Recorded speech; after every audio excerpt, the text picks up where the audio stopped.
Well, Cashel School was co-educational in that boys and girls attended it, but also, whilst it was first and foremost a Catholic school, children from other denominations also attended, and they fitted in quite easily. Nobody passed any emphasis on them.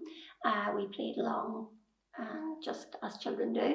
The only time when, I suppose in later years, that it became that there was any difference is that we had an annual religious examination for Catholic education, and on that day children who weren't Catholic got the day off, so we were very envious of them.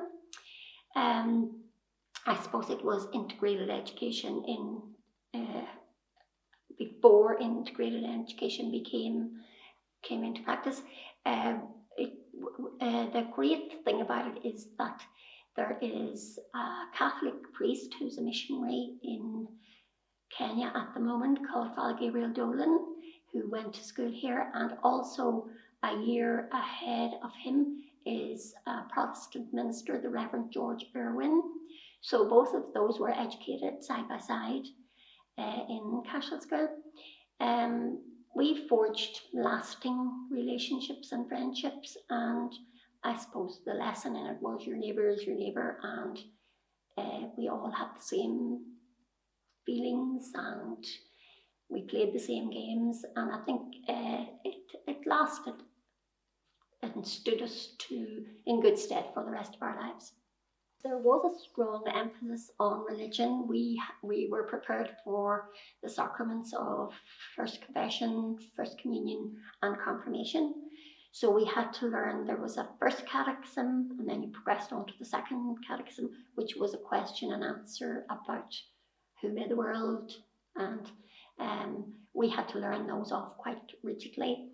Then when you moved on to probably about P4 and 5, you had what was called a Bible history for school, and we had to learn off chunks of material.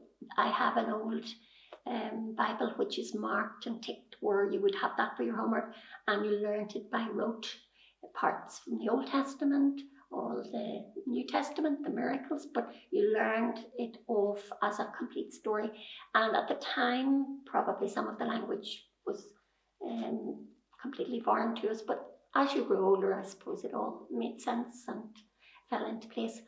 When you were preparing for confirmation, that was really, there was a very strong emphasis on that, because a priest would be coming around, but also the bishop visited schools in those days. Confirmation was held every 3 years, and if the bishop came and if you didn't pass your religious exam, you could be held over for another 3 years, and nobody wanted that. Well, I've lots of, I have to say they're all fun, happy memories. Just playing outside, playing take. There was an old septic tank area and we played corners on it. It had 4 corners and 5 people would play it. So then you had to move, you had to take somebody's hand and get into the corner before the person in the middle got in. We played in a little grassy green area called the Triangle. It was there until they made the new community centre here. But when we would meet up as friends, they'd say, oh, you're standing in the Triangle, because at times it became very wet and you weren't allowed to be in there. So if somebody went in the Triangle at the wet time of the year, somebody else would go in and tell the teachers that you had broken one of the rules and gone into the Triangle. I did my teacher training in London.